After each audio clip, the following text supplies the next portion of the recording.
इस वक्त मेरे साथ मौजूद हैं जो सरधना से विधायक हैं, मेरठ के सरधना विधानसभा से अतुल प्रधान जी। हम इनसे बातचीत करेंगे। सर, सबसे पहले आपका स्वागत है। जी नमस्कार, आपका भी बहुत बहुत धन्यवाद, शुक्रिया। विधायक जी, जीत के बाद यह आपका पहला इंटरव्यू है हमारे साथ। सबसे पहले आप अपने जनता को क्या संदेश देना चाहते हैं? देखिए, किसान की आवाज़ पर हम लोग ये कह सकते हैं कि आज किसानों के मसीहा और हम सबके नेता आदरणीय चौधरी अजीत सिंह जी की जो ये प्रोग्राम पुण्यतिथि का है, हम इस पर ये कह सकते हैं कि आज के समय में किसानों की आवाज़, गरीबों की आवाज़, नौजवानों की आवाज़ हर स्तर से दबाई जा रही है। सरकार पूर्ण रूप से तानाशाही पर है और आप देखिए पूरा का पूरा जहां हम बाबा साहब अम्बेडकर भवन में हैं, उनके द्वारा हमें दिए गए संविधान की धज्जियां उड़ाई जा रही हैं। थानों के अंदर खुद रक्षक जो हैं वो भक्षक बन गए हैं और ऐसी स्थिति उन्होंने उत्पन्न कर दी है कि लॉ एंड ऑर्डर की स्थिति इससे ज़्यादा ख़राब कभी कभी नहीं रही होगी जैसी इस समय पर है। तो हम कहना चाहते हैं कि सरकार के लिए हम लोग विपक्ष के रूप में, ताकतवर विपक्ष के रूप में इस समय हैं और जो लोगों ने हमें संघर्ष का लोकतंत्र में जो समर्थन दिया है कि संघर्ष के रूप में आप अपनी चीज़ों को सरकार के सामने रखिए और सरकार से मनवाने का काम करिए जनता के लिए, उसको हम लोग करेंगे। और आने वाले समय पर आप देखिएगा राष्ट्रीय लोकदल या समाजवादी पार्टी जो गठबंधन के रूप में साथ साथ हैं, माननीय अखिलेश यादव और जयंत चौधरी जी अभी लगातार घूम भी रहे हैं। अखिलेश यादव जी को आपने देखा होगा, उस बच्ची के घर पर ललितपुर में गए, पुलिस ने रोकने की भी कोशिश की।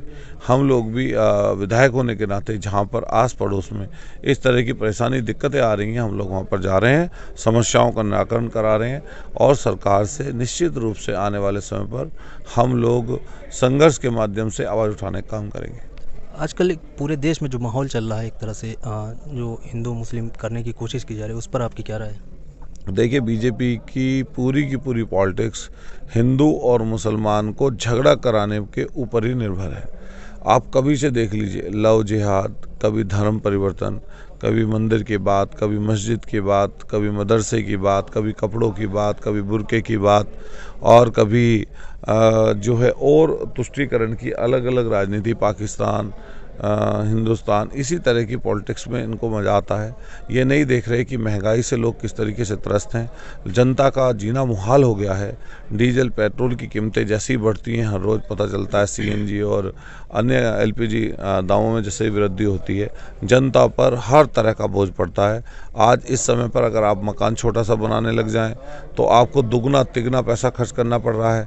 अगर आप खाने की कोई चीज़ खरीदने लगें जिसमें सब्जी हैं, फल हैं या और छोटी छोटी चीज़ें हैं, वो बेनता महंगाई आसमान छू रही है। साथ साथ जो ज़रूरत की दवाइयाँ हैं, जो अति आवश्यक दवाइयाँ हैं, उनके आप रेट देखिए, लगातार उनमें वृद्धि हुई है, जिस कारण इतनी महंगाई बढ़ गई।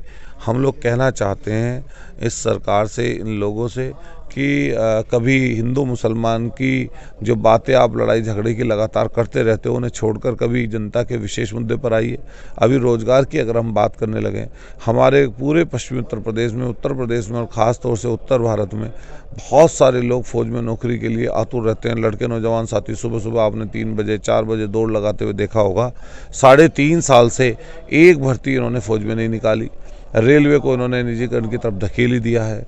यहाँ तक कि पवन हंस जो अभी कंपनी जो अभी कुछ दिन पहले टेक ऑफ हुई थी, उसको जो है इन्होंने भी अभी उसकी बोली लगाकर रामदेव जी के दोस्त को, अपने दोस्त को बेचने का काम कर दिया। इससे पहले एयर इंडिया को इन्होंने बेच ही दिया और लगातार सारी कंपनियां लाइन में लगी हुई हैं। धीरे धीरे करके जिस तरीके से निजीकरण को बढ़ावा दे रहे हैं, इससे संविधान में और ख़ास तौर से SC ST OBC के जो लोग हैं, आदिवासी बेचारे गरीब गुरबा लोग हैं, उनके आरक्षण पर भी चोट पड़ रही है। साथ साथ रोजगार की कमी हो रही है। अभी दैनिक भास्कर मैं आपके चैनल के माध्यम से कहना चाहता हूँ, एक बड़ी न्यूज़ छपी जिसमें लिखा कि नौकरियां देने के बजाय उल्टी नौकरियां करोड़ों में चली गई।